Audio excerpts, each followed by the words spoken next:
ಎಲ್ಲ ಹೆಂಗಿದ್ದೀರಾ? ಚೆನ್ನಾಗೇ ಇರ್ತೀರಾ?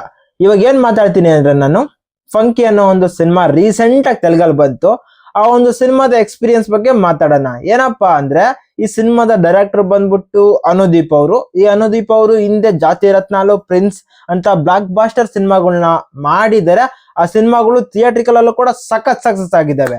ಈಗ ಅದೇ ಒಬ್ಬ ಡೈರೆಕ್ಟರ್ ತೆಲುಗಿನ ಹೆಂಗ್ ಆಗ್ತಾರ ಅಂತ ವಿಶ್ವಕ್ ಸೇನ್ ಅವ್ರ ಜೊತೆ ಫಂಕಿ ಅನ್ನೋ ಸಿನಿಮಾದ ಮುಖಾಂತರ ನಮ್ಮ ಮುಂದೆ ಬಂದಿದ್ದಾರೆ. ಈ ಒಂದು ಸಿನಿಮಾದ ಎಕ್ಸ್ಪೀರಿಯನ್ಸ್ ಬಗ್ಗೆ ಮಾತಾಡ್ತೀನಿ. ನಾನು ಇದ್ದಿದ್ದು ಇರೋ ತರ ಸ್ಟ್ರೈಟ್ ಆಗಿ ಮಾತಾಡ್ತೀನಿ, ಯಾವ್ದೋ ಫಿಲ್ಟರ್ ಇಲ್ದಂಗೆ. ಅದಕ್ಕೂ ಮುಂಚೆ ಎಲ್ಲರಿಗೂ welcome back to my channel. ಇವಾಗ ಫಂಕಿ ಸಿನಿಮಾದ ಕತೆ ವಿಷಯಕ್ಕೆ ಬಂದ್ರ ಇದರಲ್ಲಿ ಫಸ್ಟ್ ಆಫ್ ಆಲ್ ಕಥೆನೇ ಇಲ್ಲ. ಕತೆ ಇದೆ, ಆದ್ರೂ ಕತೆ ಇಲ್ದಂಗಿದೆ. ಒಟ್ನಲ್ಲಿ ಕತೆ ಇದೆ ಅಷ್ಟೇ.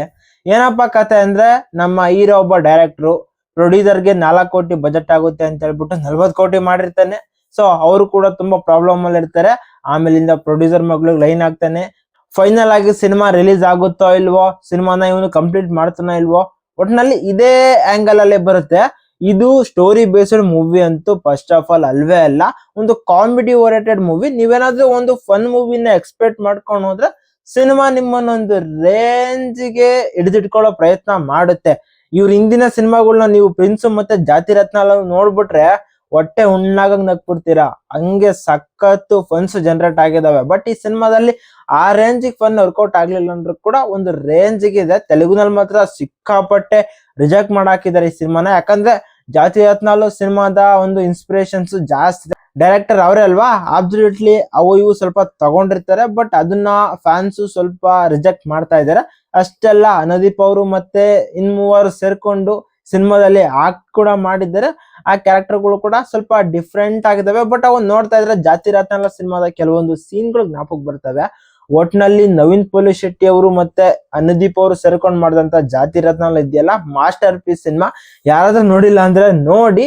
ಕನ್ನಡ ಡಬ್ಬಿಂಗ್ ಕೂಡ ಅವೈಲಬಲ್ ಇದೆ. ಒಳ್ಳೆ ಫನ್ ಜನರೇಟ್ ಆಗುತ್ತೆ ಸಿನಿಮಾದಲ್ಲಿ. ಸೊ ಇದು ಕೂಡ ಅದೇ ಕ್ಯಾಟಗರಿಗೆ ಬಂದ್ರು ಕೂಡ ಆ ಸಿನಿಮಾದ ಸ್ಟ್ಯಾಂಡರ್ಡ್ಸ್ ನ ಮ್ಯಾಚ್ ಮಾಡಕ್ ಆಗ್ಲಿಲ್ಲ. ಸೊ ಆಗ ಅಬ್ಸಲ್ಯೂಟ್ಲಿ ಯಾವಾಗ ಒಂದೊಂದು ಸಿನಿಮಾ ಹಿಂಗ ಆಗ್ತಿರ್ತವೆ. ಈಗ ಏನಪ್ಪಾ ಅಂದ್ರೆ ಸಿನಿಮಾನ ನೀವು ನೋಡ್ಬೇಕು ಅಂದ್ರೆ OTT ಬಂದ್ಮೇಲಾದ್ರೂ ನೋಡ್ಬೋದು, ಅಥವಾ ಈಗಲೇ ಥಿಯೇಟರ್ಗೆ ಹೋಗಿ ನೋಡ್ತೀರಾ ಅಂದ್ರೆ ನೋಡ್ಬೋದು. ಬಟ್ ಥಿಯೇಟರ್ ಸಿನಿಮಾ ಇರಲ್ಲ, ಯಾಕಂದ್ರೆ ಆಲ್ಮೋಸ್ಟ್ ಅಲ್ಲಿ ತೆಗ್ದಾಕಿದ್ರೆ ತುಂಬಾ ದೊಡ್ಡ ರಿಜೆಕ್ಷನ್ ಬಂದಿದೆ ಸಿನಿಮಾಗೆ. ಅದು ಸ್ವಲ್ಪ ಮೈನಸ್ ಆಗ್ಬೋದು. ಇರ್ಲಿ, ವಿಶ್ವಕ್ ಸೇನ್ ಅವರು ಒಬ್ಬ ಹೆಂಗ್ ಆಗ್ತಾರು ಬ್ಯಾಕ್ ಟು ಬ್ಯಾಕ್ ಫ್ಲಾಪ್ ಆಗ್ತಾ ಬಂದಿದ್ವು. ಸೊ ಈ ಸಿನಿಮಾದಿಂದ ನಾನು ಕಮ್ ಬ್ಯಾಕ್ ಮಾಡ್ತೀನಿ ಅನ್ನೋ ಹೋಪ್ ಇತ್ತು ನವ್ರಿಗೆ. ಬಟ್ ಅದು ಆಗಿಲ್ಲ, ಏನು ಮಾಡಕ್ ಆಗಲ್ಲ. ಇರ್ಲಿ, ಒಟ್ನಲ್ಲಿ ಸಿನಿಮಾನ ನೋಡಂಗಿದ್ರೆ ನೋಡಿ. ಕನ್ನಡದಲ್ಲಿ ಮಾತ್ರ ಇವಾಗ ಅವೈಲಬಲ್ ಇಲ್ಲ, ತೆಲುಗುನಲ್ಲಿದೆ. ಸೊ ನೀವೇನಾದ್ರೂ OTT ಬಂದ್ಮೇಲೆ ವೇಟ್ ಮಾಡ್ತೀರಾ, ಅವಾಗ ಕನ್ನಡ ವರ್ಷನ್ ತಗೊಂಬರ್ತಾರೆ, ಅವಾಗ ಬೇಕಾದ್ರೂ ನೋಡ್ಬೋದು. ಇದಾಗಿತ್ತು ನನ್ನ ಒಂದು ರಿವ್ಯೂ. ಆಲ್ರೆಡಿ ಸಿನಿಮಾ ನೋಡಿದ್ರೆ ನಿಮ್ಮ ಒಂದು ಎಕ್ಸ್ಪೀರಿಯನ್ಸ್ ಏನಂತ ಕಮೆಂಟ್ ನ ಮಾಡಿ.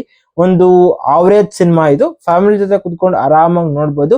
ಒಂದು ಫನ್ ಮಾತ್ರ ಎಕ್ಸ್ಪೆಕ್ಟ್ ಮಾಡ್ಕೊಂಡು ಸ್ಟೋರಿ ಗಿರಿ ಏನು ಬೇಡ ಅಂದ್ರೆ ಒಂದು ರೇಂಜಿಗೆ ವರ್ಕೌಟ್ ಆಗ್ಬೋದು ನಿಮ್ಗೆ. ಆಲ್ಮೋಸ್ಟ್ ಅಲ್ಲಿ ಪ್ರಿನ್ಸ್ ಜಾತಿ ರತ್ನಾಲು ಸಿನಿಮಾ ನೋಡಿದ್ರೆ ನಿಮ್ಗೆ ಏನು ಅಷ್ಟೊಂದು ವರ್ಕೌಟ್ ಆಗಲ್ಲ ಸಿನಿಮಾ. ಇದು ನನ್ನ ಒಂದು ರಿವ್ಯೂ. ನೀವು ಸಿನಿಮಾ ನೋಡಿದ್ರೆ ನಿಮ್ ಎಕ್ಸ್ಪೀರಿಯನ್ಸ್ ಏನು ಅಂತ ಕಮೆಂಟ್ ಮಾಡಿ. ನಾನ್ ನಿಮ್ಗೆ ಮತ್ತೆ ಸಿಗ್ತಾ ಇರ್ತೀನಿ. ಬಾಯ್.